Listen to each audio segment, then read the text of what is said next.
जय हिंद। क्या हम और आप पे LGBTQ के बारे में जानते हैं? ये लेस्बियन,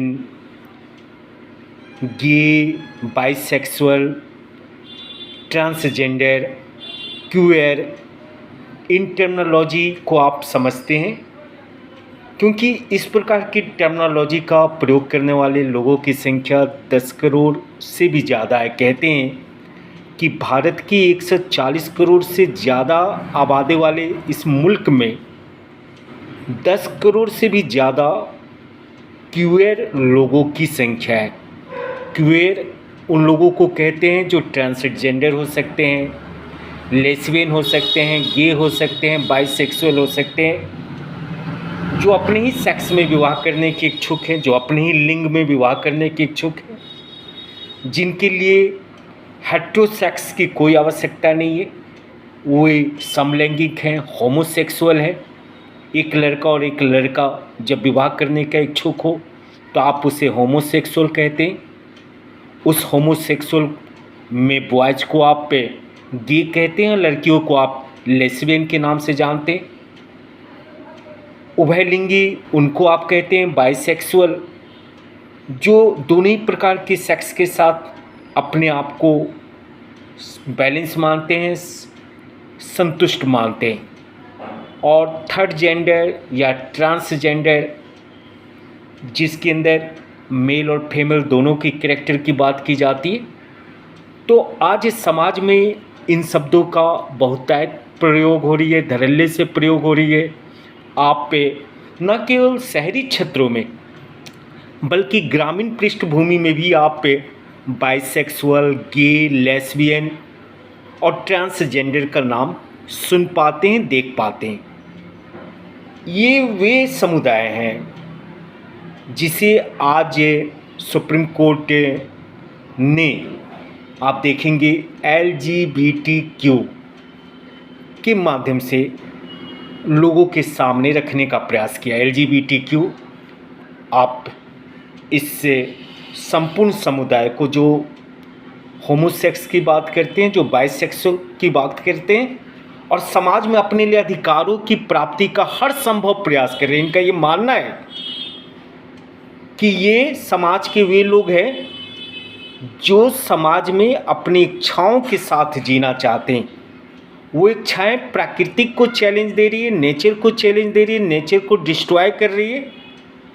फिर भी समाज का यह खास वर्ग अपने आप को अपनी खुशी के साथ जीवन निर्वाह के लिए जिस तरीके का मांग पिछले कई वर्षों से कर रही है, ये अनुचित होने के बावजूद भी अब सुप्रीम कोर्ट अगर इसको संरक्षण देता हुआ प्रतीत हो रहा है तो ये समाज के लिए खतरे का संकेत है। आप जानते हैं कि IPC की धारा जो 377 थी, 377, जिसके तहत आप पे जो समलैंगिक के संबंध अगर के दोषी पाए जाते थे, दो एक सेक्स के लोग अगर आपस में संबंध बनाने के दोषी पाए जाते थे तो उनके ऊपर कठोर कार्रवाई का हमारे लॉ में, हमारे जो कानून थी उस कानून में उन्हें कठोर से कठोर सज़ा दिए जाने का प्रावधान था।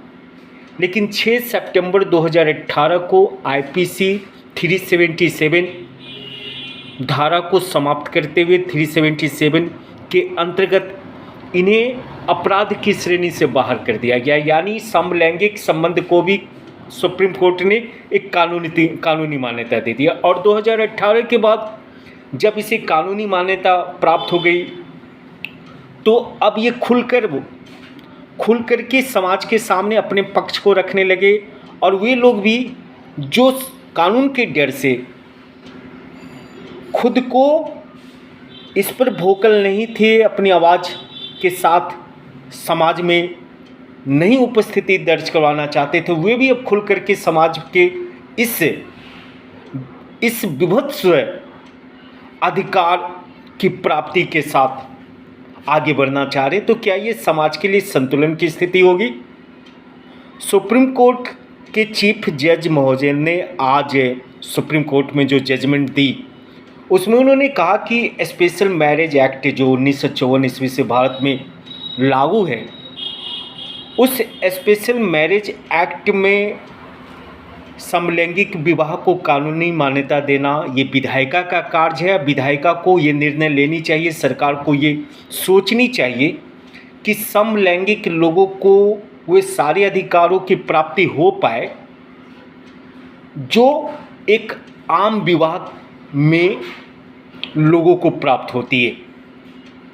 तो धनंजय यशवंत चंद्रचूड़ साहब ने जिस तरीके का अपने जजों के साथ मिलकर के फैसला सुनाया, 2 इशू पे क्या समलैंगिक विवाह को मान्यता मिलनी चाहिए, समलैंगिक विवाह को स्पेशल मैरिज एक्ट के अंतर्गत लाया जाना चाहिए। तो स्पेशल मैरिज एक्ट के अंतर्गत समलैंगिक विवाह को न लाए जाने के पक्ष में भारत सरकार के सॉलिसिटर जनरल तुषार मेहता ने पक्ष रखा कि आज एक लड़का विवाह करने की बात को कानूनी अधिकार दिलवाना चाहता है। एक लड़की अगर एक लड़की के साथ विवाह करने को कानूनी अधिकार दिलवाना चाहती है, तो ये आपके समाज के लिए हानिकारक है। ये समाज को कलुषित करता है, समाज को गंदा करता है। कल एक भाई एक बहन से विवाह करने की मांग कर सकता है।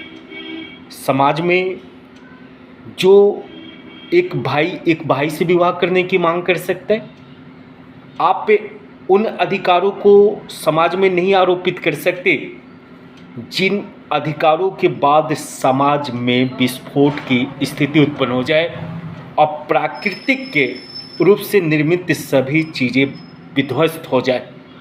आप क्या सोचते हैं? क्योंकि मांग इन होमोसेक्सुअल लोगों की बहुत सारी है, गोलबंद हो रहे हैं।